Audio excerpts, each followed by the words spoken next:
Welcome to our channel. Today we how to update Tesla vehicle software using Wi-Fi on your drive step by step clearly. To update your Tesla vehicle software using Wi-Fi, begin by ensuring your vehicle is parked and connected to a Wi-Fi network. On the touchscreen, tap on the controls icon at the bottom of the screen. Next, select software from the menu options. Check for any available software updates.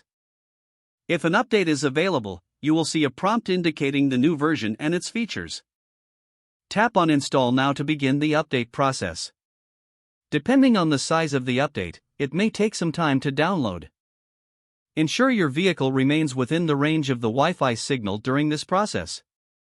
After the download is complete, the vehicle will prompt you to install the update. Once you confirm the installation, your vehicle will reboot automatically. Do not drive your car during the installation process. During this time, your vehicle may display a progress bar on the touchscreen. After the installation is complete, the vehicle will restart and return to normal operation. Check the software section again to confirm that the update was successful.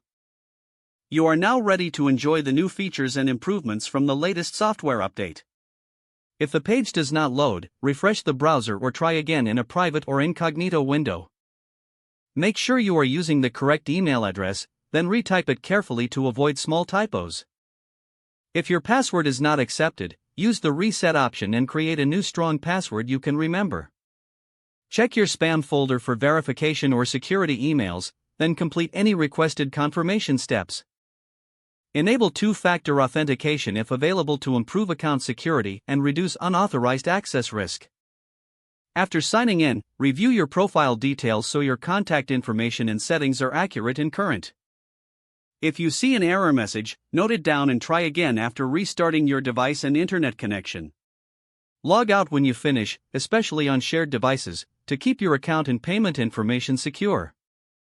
If the page does not load, refresh the browser or try again in a private or incognito window. Make sure you are using the correct email address, then retype it carefully to avoid small typos. If your password is not accepted, use the reset option and create a new strong password you can remember. Check your spam folder for verification or security emails, then complete any requested confirmation steps. Enable two-factor authentication if available to improve account security and reduce unauthorized access risk. Don't forget to like this video and subscribe to our channel for more step-by-step tech guides.